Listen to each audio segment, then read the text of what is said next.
आपका भगवान दास तोदी कॉलेज के ऑनलाइन प्लेटफॉर्म पर स्वागत है। मैं आपका इतिहास विषय में स्वागत करता हूं। आज का जो हमारा टॉपिक है वो फ्रांस की राज्य क्रांति के ऊपर ही है। बीए पार्ट थर्ड ईयर का पेपर सेकंड का। हो सकता है ये आज हमारा फ्रांस की राज्य क्रांति पर जो एक तरीके से अंतिम वीडियो हो, जब फ्रांस की राज्य क्रांति की जो प्रमुख घटनाएं हैं वो हमने ऑलमोस्ट कवर कर ली है। हमने पिछले वीडियो में आतंक के राज्य का सफाया देखा था, नेशनल जो कन्वेंशन था उसने अपने आप को भंग कर लिया था। तो एक तरीके से अब हम फ्रांस की राज्य क्रांति के एक तरीके से हम दूसरे दौर की तरफ आ रहे हैं, समाप्ति के दौर की तरफ आ रहे हैं। 1795 में फ्रांस में डायरेक्टरी का शासन लागू होता है। ठीक है, 1795 में फ्रांस में डायरेक्टरी का शासन लागू होता है। डायरेक्टरी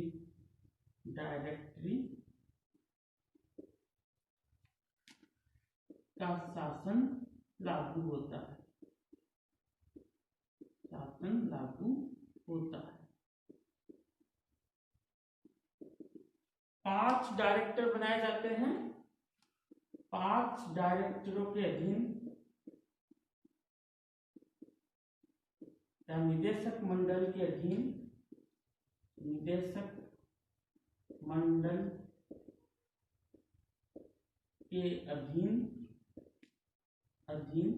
फ्रांस का प्रशासन दिया जाता है। फ्रांस का प्रशासन दिया जाता है।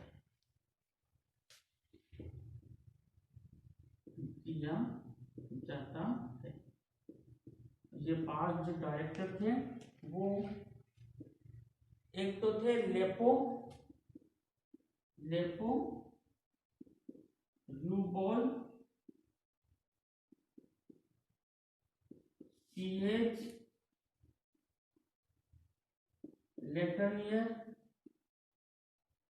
लेटनियर और बर्रास।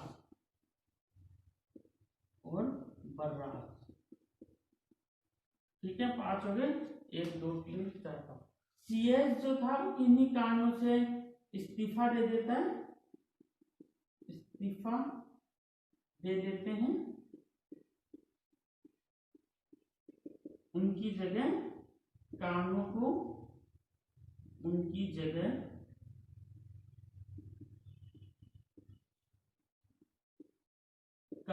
को निदेशक मंडल में शामिल किया जाता है। निदेशक मंडल में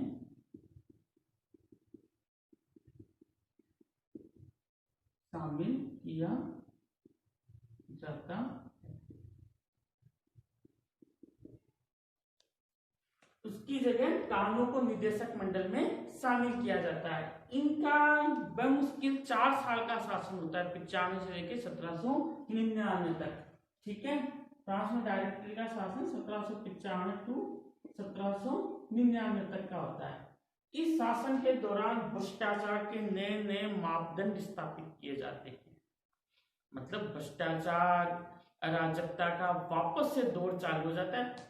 समझ में नहीं आया कि फ्रांस की राज्य क्रांति का उद्देश्य क्या था, व्यवस्था को परिवर्तन करना था या किस तरह की अराजकता वाली व्यवस्था मिल गई। मतलब फ्रांस काफी ज्यादा अनुशासनहीन हो चुका था। लोगों को लगने लग गया था कि इससे बढ़िया तो राजतंत्र ही था।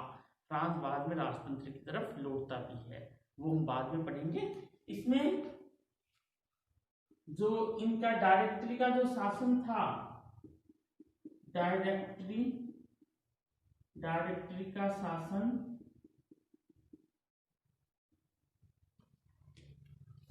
के दौरान भ्रष्टाचार अपने चरम पे होता है। तो यहाँ पे शक्ति कुछ लोगों को दे दी जो समझ में नहीं आता लोकतंत्र प्रजातंत्र की बात करने वाला फ्रांस इस स्थिति तक कैसे आ गया। भ्रष्टाचार अपने चरम पर होता है।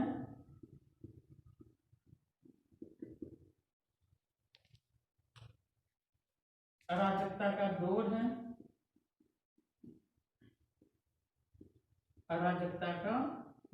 है। फ्रांस धीरे धीरे अपने जो युद्ध थे वो बंद करना चाहता था, ऑस्ट्रिया प्रशासन से युद्ध बंद करना चाहता था, लेकिन धीरे धीरे वो युद्ध जीतना भी चाहता था। तो दोनों तरफ अपनी सेनाएं भेजता है।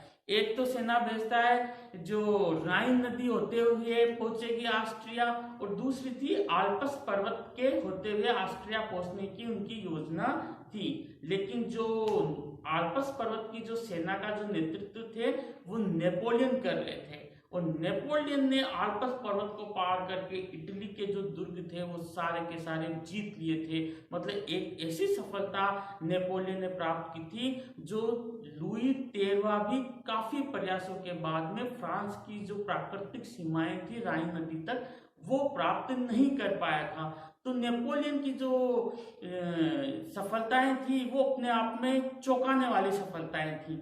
उनकी सफलता का विवरण हम अगले वीडियोस में जब नेपोलियन का अध्ययन करेंगे उसमें करेंगे। इसमें सिर्फ यही बताना है कि नेपोलियन आने वाला है।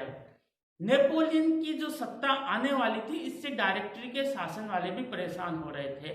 तो वो नेपोलियन को फ्रांस में ना रखने की बजाय उनको युद्ध क्षेत्र में ही भेजा करते थे। जैसे मिस्र अभियान पे भेजा, कहा कि भैया आपने जर्मनी और इटली को तो जीत लिया है, लेकिन अब आपको एक बहुत बड़े मुनाफाखोर को भी हराना है, ब्रिटेन को हराना है। तो इसलिए उसे मिस्र अभियान पे भी डायरेक्टरी के शासन वाले भेज देते हैं, क्योंकि नेपोलियन वहां पे डायरेक्टरी में शामिल होने की कोशिश करता है।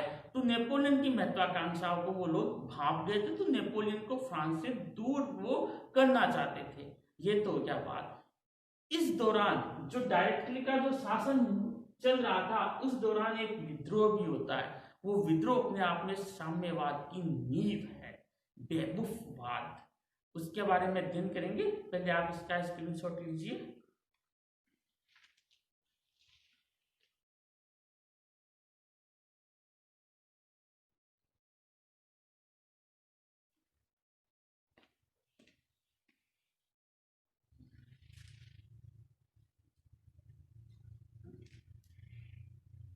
सत्रह सौ 95 में एक विद्रोह होता है, पैंथियन विद्रोह।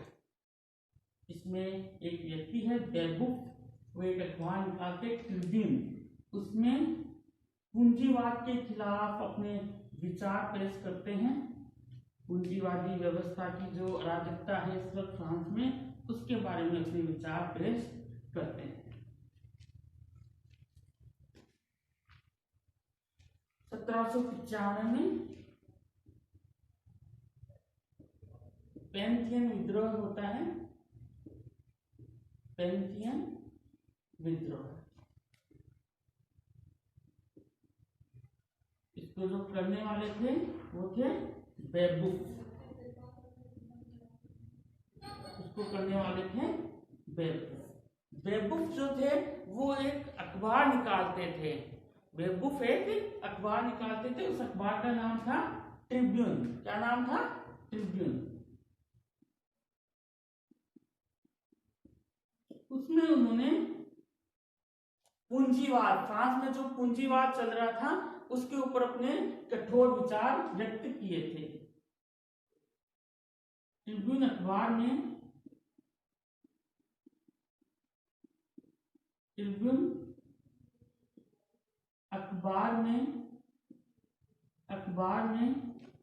वो अपने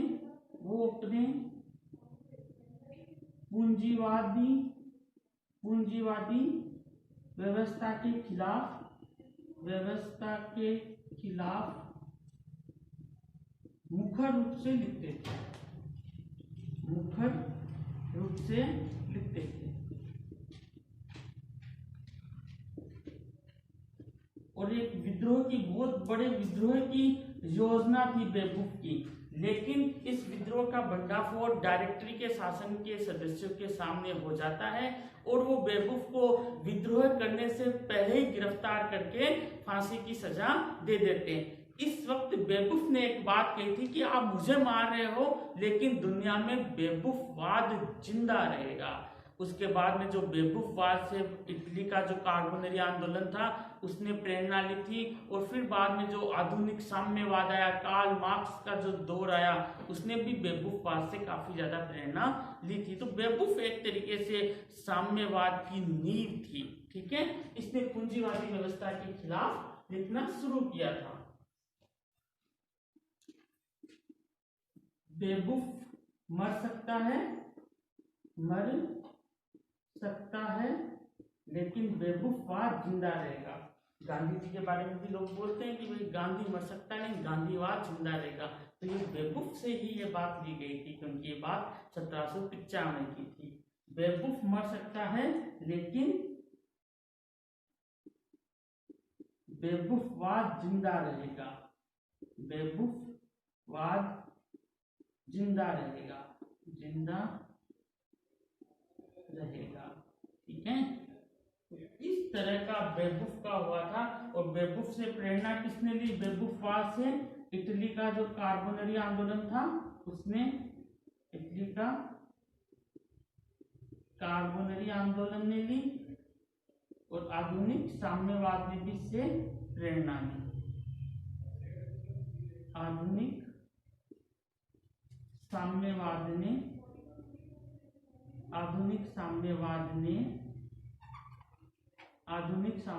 ने भी इससे प्रेरणा ली। ये बेवकूफवाद है, स्क्रीनशॉट लीजिए इसका।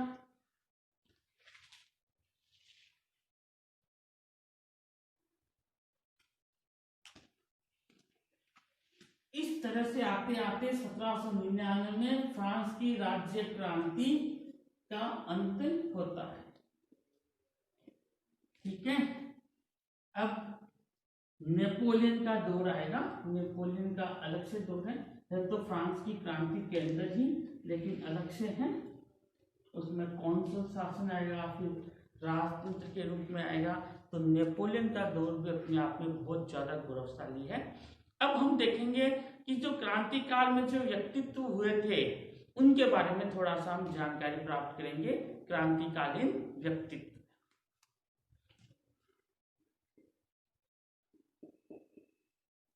क्रांतिकालीन मुख्य व्यक्तित्व।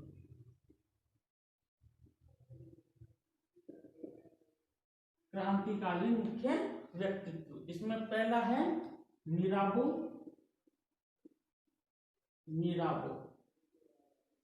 मिराबो जो थे वो अपने आप में भद्दे, कुरूप लेकिन कुशाग्र बुद्धि के थे।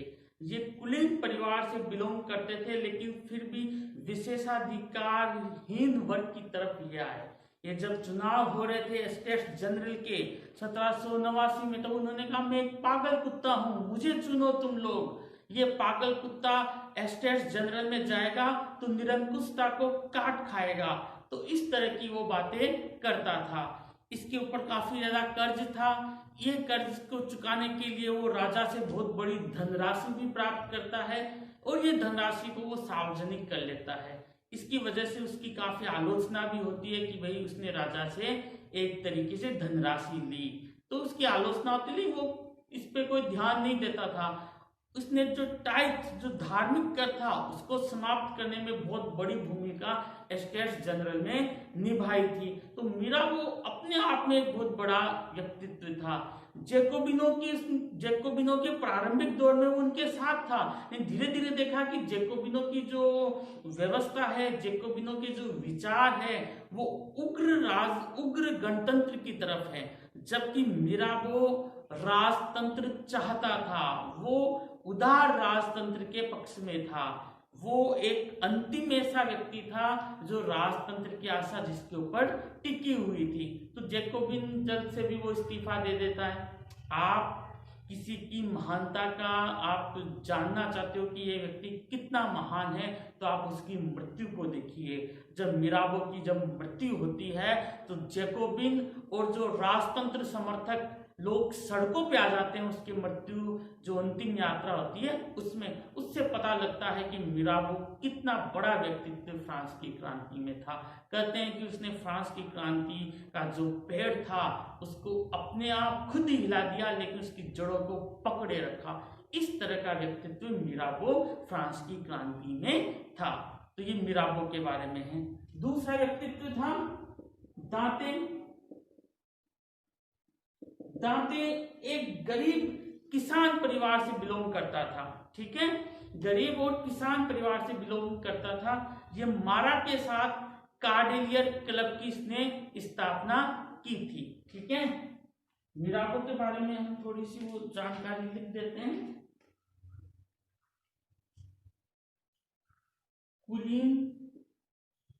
कुलीन वर्ग से संबंधित टाइप कर खत्म करवाया, टाइप कर धार्मिक जो कर था उसको खत्म करवाया, धार्मिक कर को खत्म करवाया,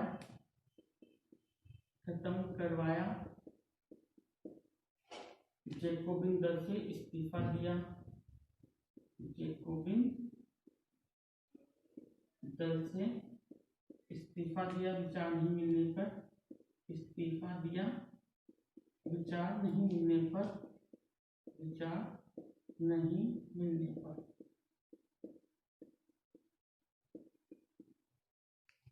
ठीक है। दूसरा था अपना दांते,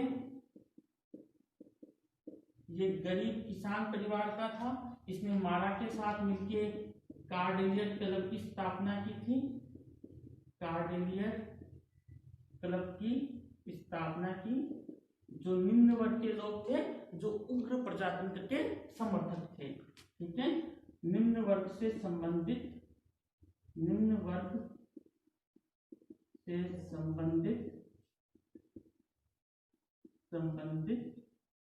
उग्र प्रजातंत्र के प्रबल समर्थक,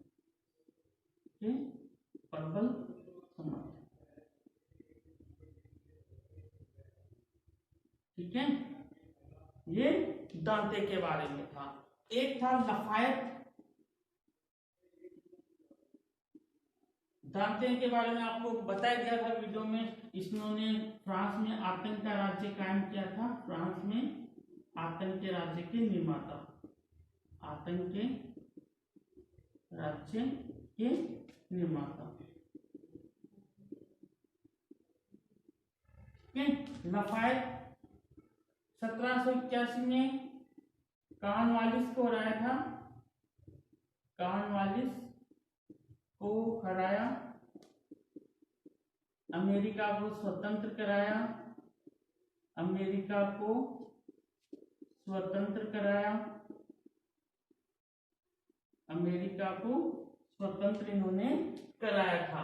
और मध्यम वर्ग का बहुत बड़ा नेता, फ्रांस का मध्यम वर्ग का बहुत बड़ा नेता, मध्यम वर्ग का बहुत बड़ा नेता, बहुत बड़ा, ये लघुत्तरात्मक उत्तरों प्रश्नों में आ जाता है, जिसमें लघुत्तरात्मक उत्तर हमें देने होते हैं। जैसे लफायत पे पूछ लिया तो आप लफायत के बारे में लिख सकते हो। मध्यम वर्ग का बहुत बड़ा नेता। फ्रांस में जब राष्ट्रीय सभा हुई थी तो नेशनल गार्ड का इसको अध्यक्ष बनाया गया था फ्रांस की सुरक्षा के लिए।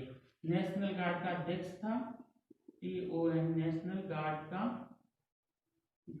का अध्यक्ष बनाया गया था, इन्हें अध्यक्ष बनाया गया, ठीक है।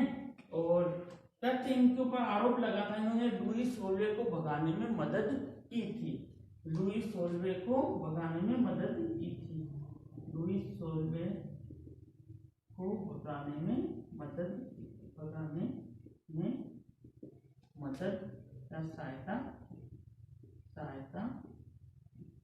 ये आरोप है इनके ऊपर जो कि जैकोबिन के लोग लगाते हैं। दो दुनिया का नायक इन्हें बोला जाता है, दो दुनियाओं का नायक, दो दुनियाओं का नायक, दो दुनियाओं का नायक मतलब एक तो अमेरिका का, एक फ्रांस का। मिराबो में लिख सकते हो ये उदार राजतंत्र के समर्थक थे, राजतंत्र के समर्थक,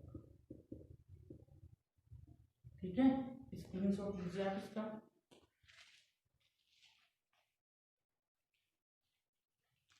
आगे हम चलते हैं।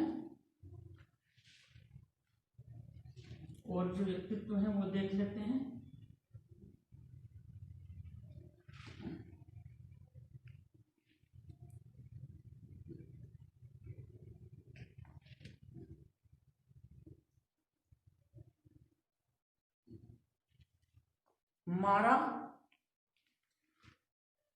मारा ये पेशे से चिकित्सक था, पेशे से चिकित्सक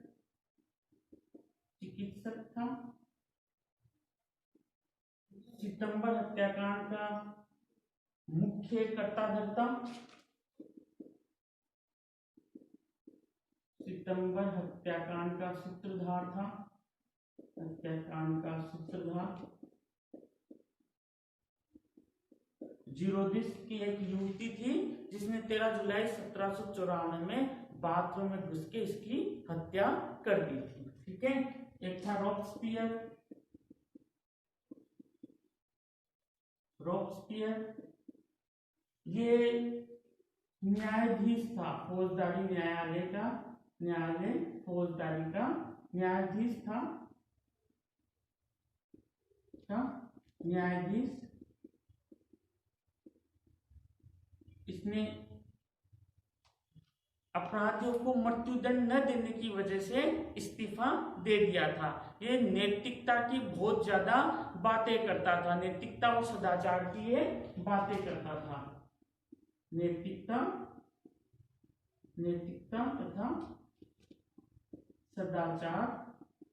सदाचार की बातें ये करता था। ठीक है। इसको लोग संघी भी बोलते थे, इसलिए ईसाई धर्म के प्रभाव को नष्ट करना चाहता था। ठीक है। ईसाई धर्म के प्रभाव को समाप्त करने की कोशिश की इसने,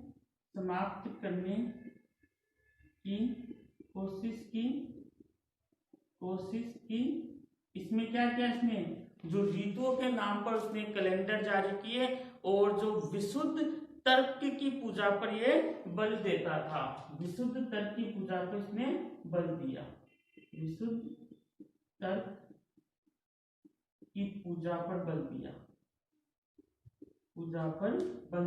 इसके विरोधी इसे अभ्रष्टनीय कहते थे, बल दिया, मजाक में कहते थे, व्यंग्यात्मक रूप से। इसने कोई भ्रष्ट कार्य नहीं किया, अभ्रष्टनीय इन्हें बोलते थे,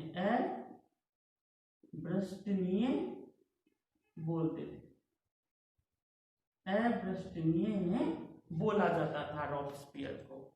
एक और था कार्नो को फ्रांस की जनता युद्ध का संगठक बोलती थी, फ्रांस को विजय का संगठक बोलती थी, क्योंकि इन्होंने काफी ज्यादा विजय हासिल की थी, फ्रांस को विदेशी शक्तियों से बचाया था। विजय का संगठक का इनको खिताब दिया गया था।